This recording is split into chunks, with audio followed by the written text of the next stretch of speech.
Welcome to another episode of Light Up the Darkness. I'm your host, Erin. September is Suicide Prevention Month. One thing I may not have mentioned so far on this podcast is my reasons for beginning it. I know that you may have heard me mention I want to normalize conversations about mental health in the Black community, which is 100% the truth. But also I was inspired by my late sister. My sister lost her life to suicide.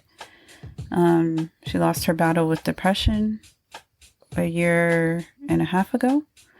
And her life, her story, and her battle have inspired me to create this platform where we can normalize these conversations, talk about our mental health, talk about our struggles and our healing. So today's episode is dedicated to my sister. I love you, Shelly, and I'll miss you forever. In today's episode, I have a conversation with my little cousin, Chris. Chris shares with me a deeply personal account of his own suicide attempt. Now, I just want to give a trigger warning before the episode begins. There's some explicit detail about his suicide attempt. Hey, Chris. Hey, Erin. Welcome to Light Up the Darkness. Thank you for having me. I really appreciate it. I appreciate you for being willing to talk to me today. So let's start out with you introducing yourself. You can just say who you are, where you're from, what you love. Okay, yeah. It's simple. So my name is Chris. I am 26 years old. I was born and raised in Fort Lauderdale, Florida for the most part. I am now residing in Atlanta, Georgia, and I've been there for nearly 5 years. It'll be 5 years in October. And right now, my passion is breakdancing. That's one of the things that I really found enjoyment out of doing, and also calisthenics, which is a form of exercise that's also like in comparison to gymnastics, like an older form. And you are really good at it. Oh, no, I'm not at all. I'm okay at best. You're good. I love watching your videos, mostly because you can tell that you can see your passion coming through. How have you been doing during this crazy time, this pandemic? Like, how have you been managing?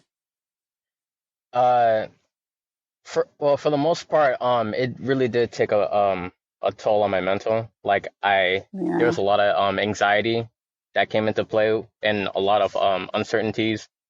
As soon like that moment when we kind of knew that like the virus had like circulated in the area, I was that's when I started to get more worried, more anxious.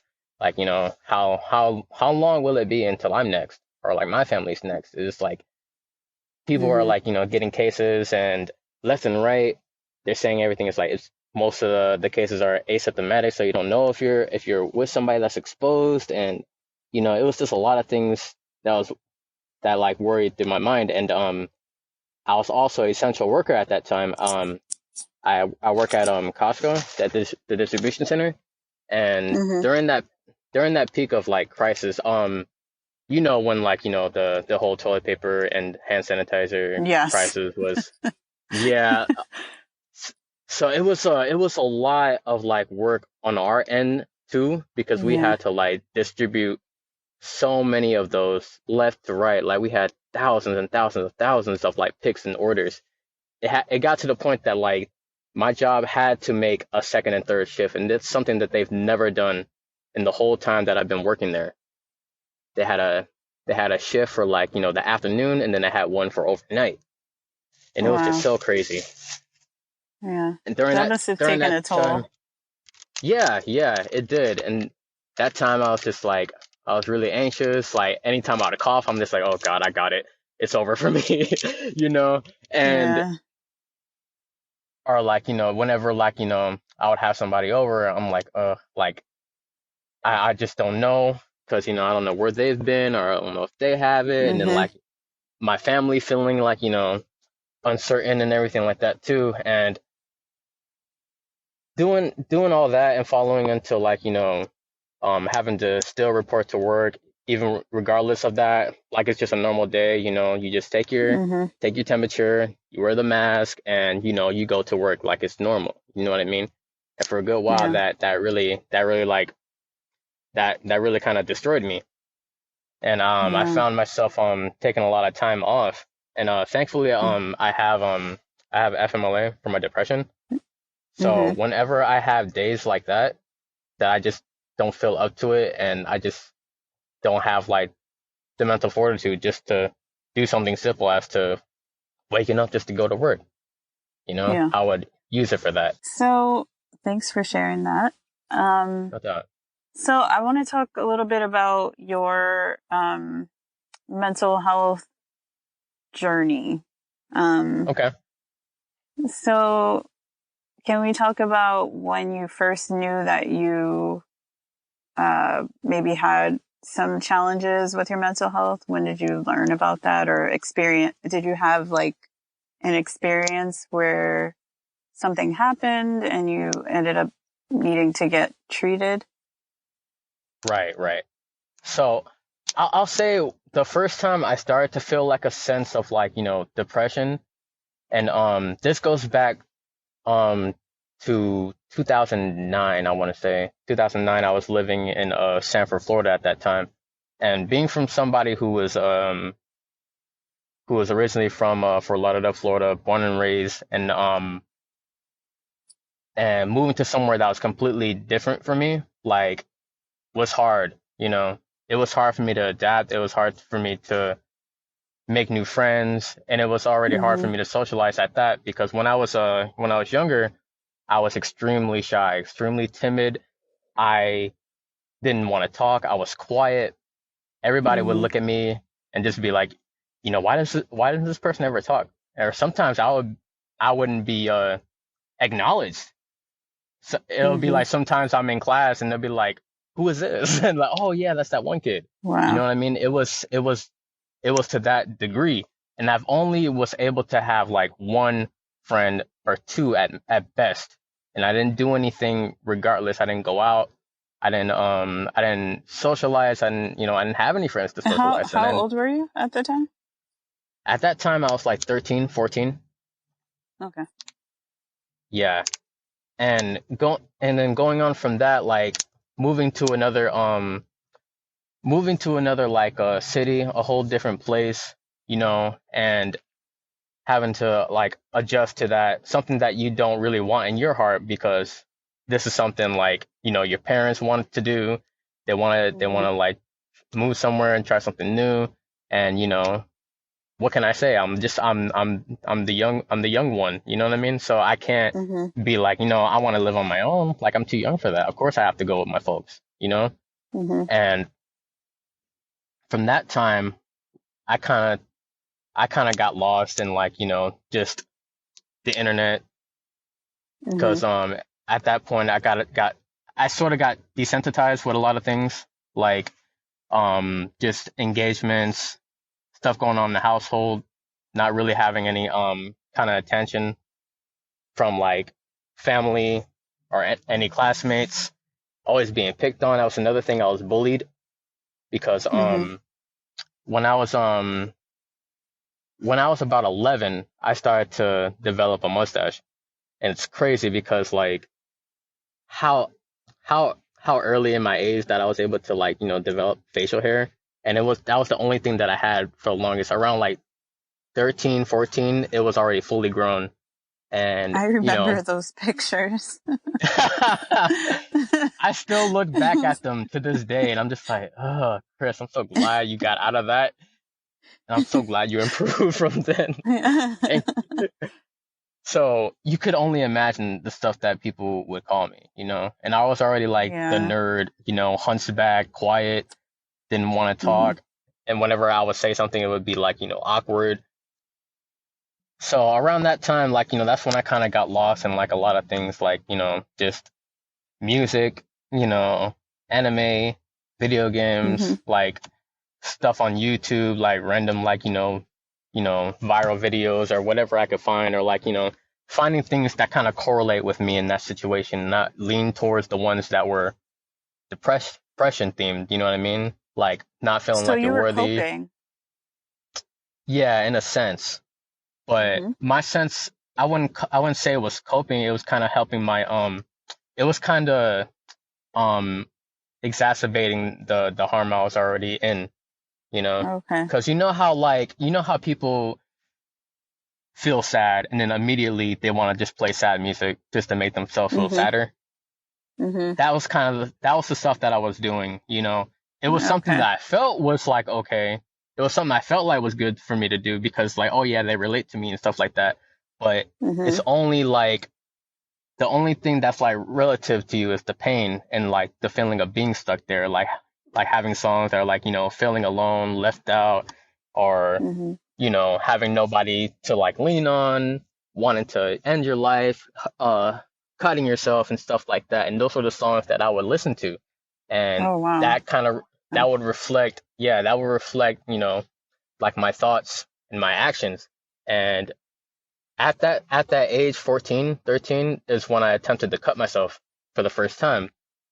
And so for people that aren't like aware of the situation, a lot of people can look at it and not understand because it's something they never experienced. This is something that they never felt like doing.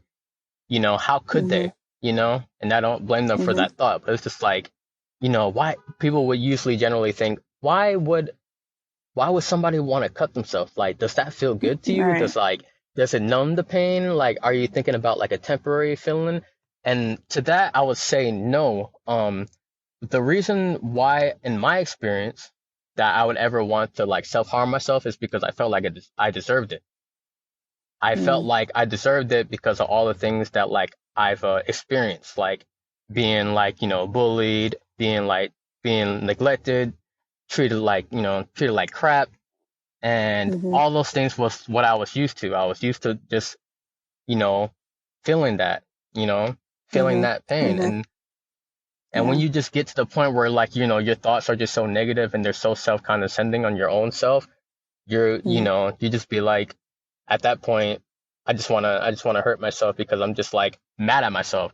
There's people who like, Right. punch themselves when they're mad because mainly they're mad with themselves, like if you fell short on something, you know what I mean? Yeah. You would Yep. I got want to that. take that out, you know, in some way, Yeah. and some people choose to do that on themselves.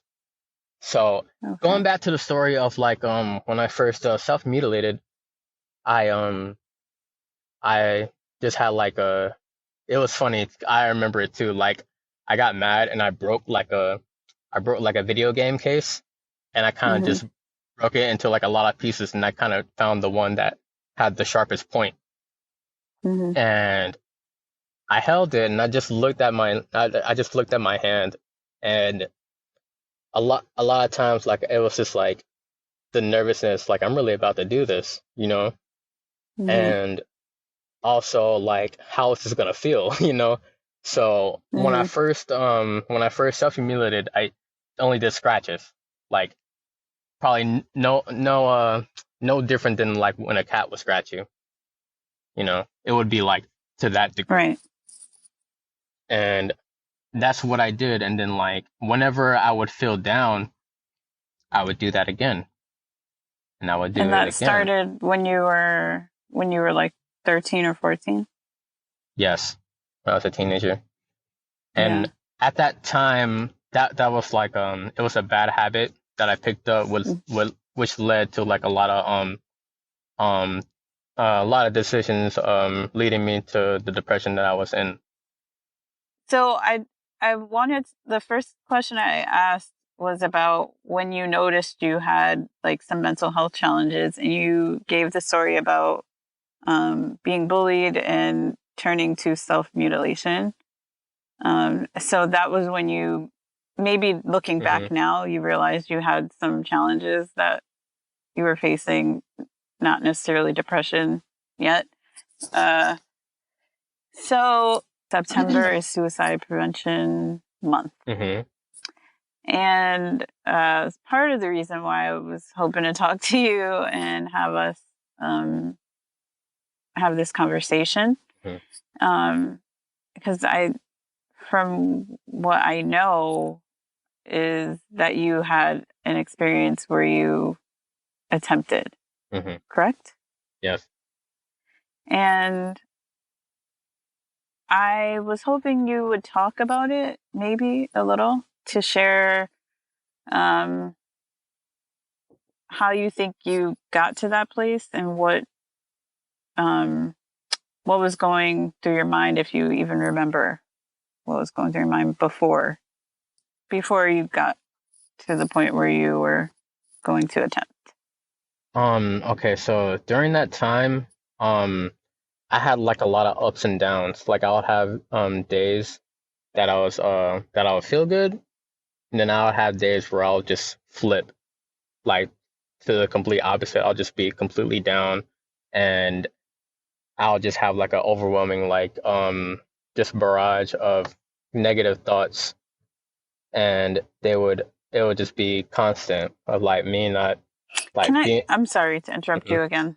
No worries. Can I ask you, were you diagnosed with anything at this time? Yes, I was diagnosed with depression at that time. Okay. Yes. And what were you managing your depression at all? To the degree of taking antidepressants, and I was on Paxil. I was on Paxil for about a year. So you were saying that you were having days where you were up and down? Yes. So basically, I would have days where I would wake up and I'll feel good, and then other days that I would wake up and I'll just feel sad. And then there was this one day where I went into work and I wasn't feeling it at all, but somehow I was able to come into work. And that all I remember is just like a lot of like negative thoughts that kept going into my head, self-condescending, like not feeling good enough, not wanting to do anything to be better, just feeling like you just deserve the worst. You'll never have anybody. You'll always be alone. You know, you're always gonna be ugly. You know, and this doesn't matter. Like, why do I keep doing this? Like, why do I keep feeling? Why do I keep trying? You know, and it just got to the point where I wanted to end it at that point.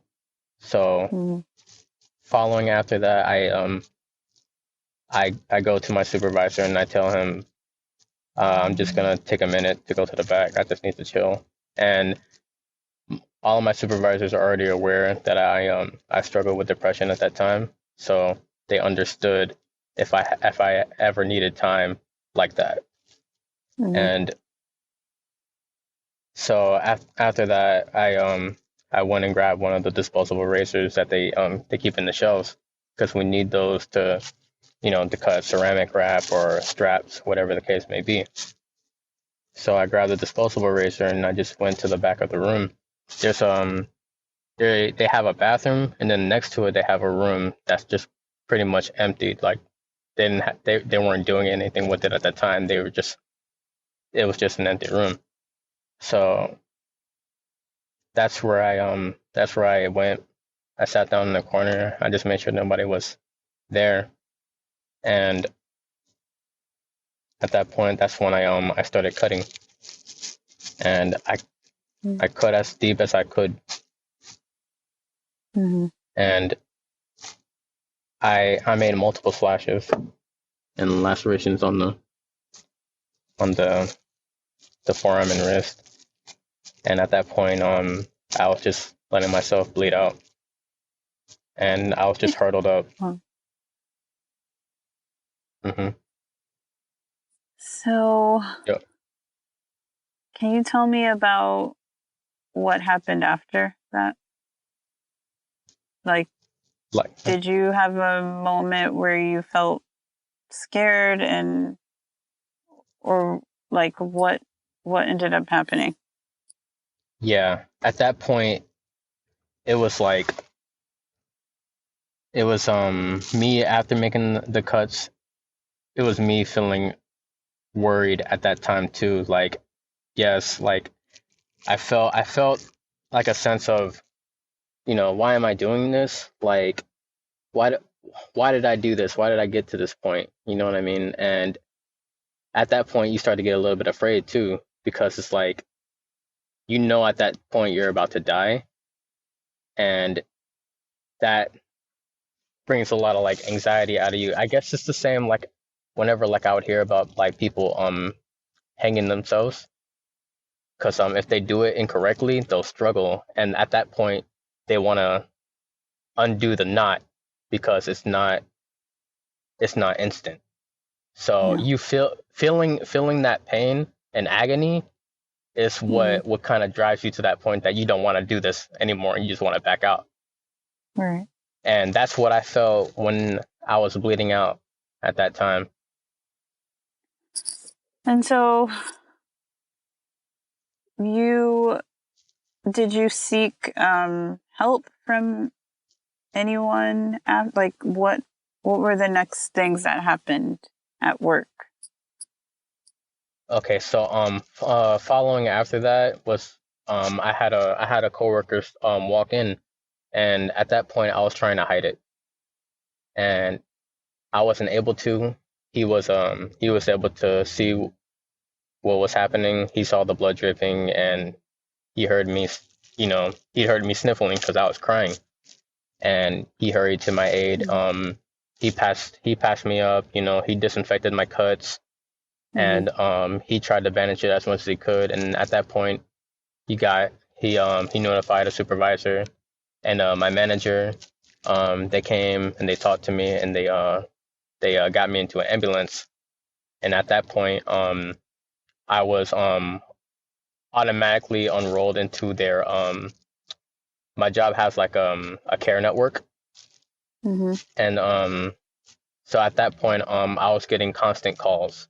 It would be every Mm-hmm. day Mm-hmm. from somebody from the care network, just to talk to me and just to see how I'm doing, and Mm-hmm. how I've been progressing, you know, and just stuff like that. And it'll just be, sometimes it'll be, very brief. Sometimes it'll be like, you know, pretty lengthy. And Mm-hmm. what they would recommend to me was like, what I want to you know, go to I forget the name of the place that, people usually go to when they need you know, time for like their depression. They have to go to Mm-hmm. a home. I forget the name of it, but Oh, they'll somewhere recommend where you that to would me. like live? Yeah, basically for the most part. Mm-hmm. And So what okay. no, all I was gonna say is like they also recommended me to see a therapist as well, which is also what I did. So those were the things that were like recommended to me, and I took both of them. Mm-hmm. Good. So can we talk about since then, like how you have been in terms of Um, coming to terms with what happened? Like, how have you managed that? Was it through the therapy? Like, did that help? yes, definitely. Um, I'll say it was one of the things that kind of steered me in the right direction and kind of kept me going that way. And a lot of things for me that kind of got me to the way that I was now was from a lot of self-reflecting. And like I said earlier, like how my car was like my escape, my place of sanctity. This is that that's where I would usually go to think, to kind of assess my feelings, and see what's really like going on deep down within me that's causing me to feel this way, and see how I could go about fixing that. And that's what I worked towards ever since then. Yeah. And what would you say has been the most helpful um part of your healing? Um, I would say two things I would say, like being self-aware of all the things about you and having accountability, not just for like the things that you are, but the things that you aren't too, and having complete acceptance of it. Some people have like certain blemishes or, you know, like maybe like you know, maybe they just don't like how they look and they may not like some certain feature about them. And the thing is not letting that get to you the most. Like we have a lot of flaws in ourselves. Every single person has them. And when we kind of realize that and we're able to own it, that's really when we'll start to feel better about ourselves and knowing that what we can do to ourselves if we make the right decisions to take care of ourselves, we'll start to feel better about ourselves. And that's where like self-care comes into play too. Is there, in terms of after this attempt happened, how did you deal with family and friends knowing that? Like, what was that like for you? It was definitely different because now their whole demeanor changed about how they reacted to me or how they talked to me. They spoke with more concern, more care, more worry, more anxiety, especially on my mother's end too, because she also has anxiety. That's where I get it from. So affecting my mom that heavy was very hard for me to accept, and not only just her, but my other family as well, because they're the ones that visited me in my hospital when I was when I attempted. So it was a lot. It was a lot to take into consider, to put into play.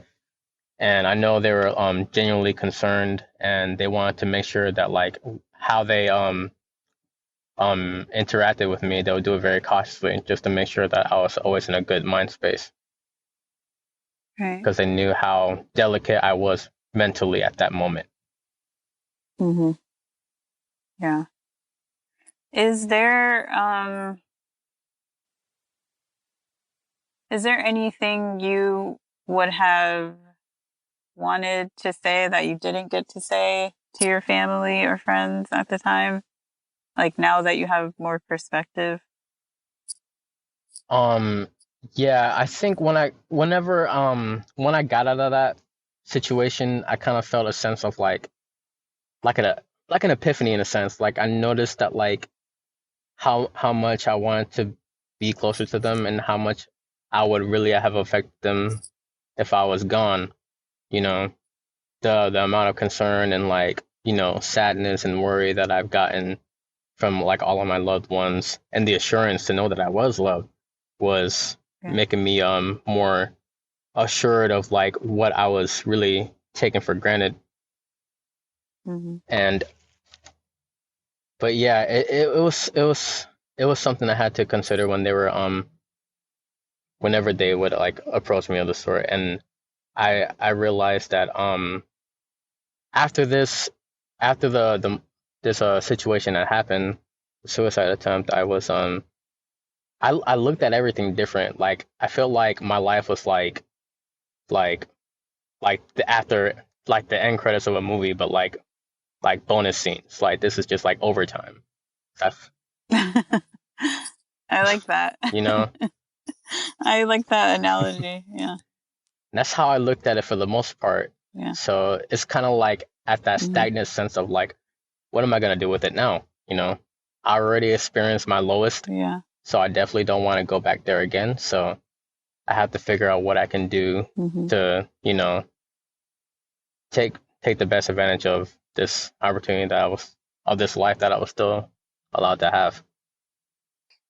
What was something that helped you from like a friend, maybe a family member who was there for you that kind of helped you in a moment? Like what advice would you give to someone like that? Like, for example, if it were me and I had a family member I felt like I wanted to help them because they were thinking about suicide. What advice, like, what do you think would have helped you if someone knew what you were thinking, or if you had expressed that to them? Like, what do you think would have helped you the most? I guess in my experience was, yeah, like being there, because I've had, in my experience, I've a friend who was always like, well, not always, but like every now and then they would make that conscious effort to reach out or to come over just to see how I'm doing, or just to kind of boost my my morale up, and just to make me feel better, just because that interaction did that for me. Because there's a lot of times where we feel like we wanna isolate ourselves, and we have to make sure that, like, that you don't have to be alone through that. So something as simple as just being there would definitely go a long way, and it means a lot. I love that. Okay. My last question for you is, where are you on your journey as of today? How does it look for you with your mental health? So much better. Yeah. So much better.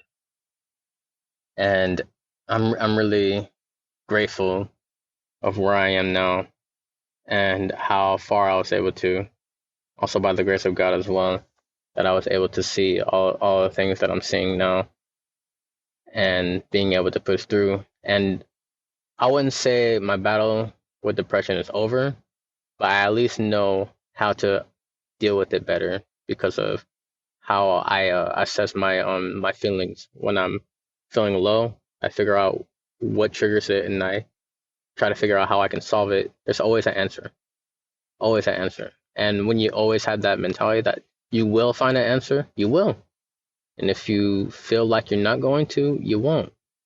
But you have to get out of that habit. You will. Thanks. Mm-hmm. I think that's it.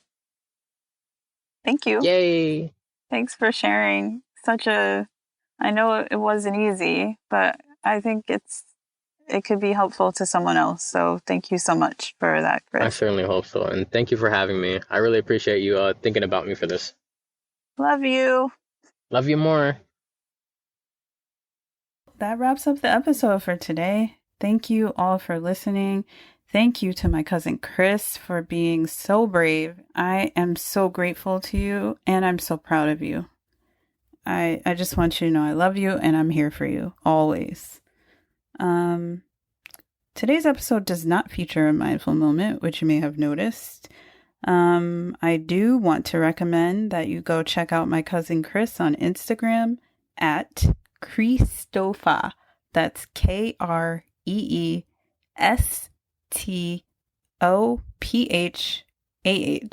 Christopha.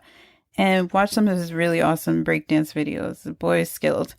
And maybe that'll bring you a little peace, a little joy.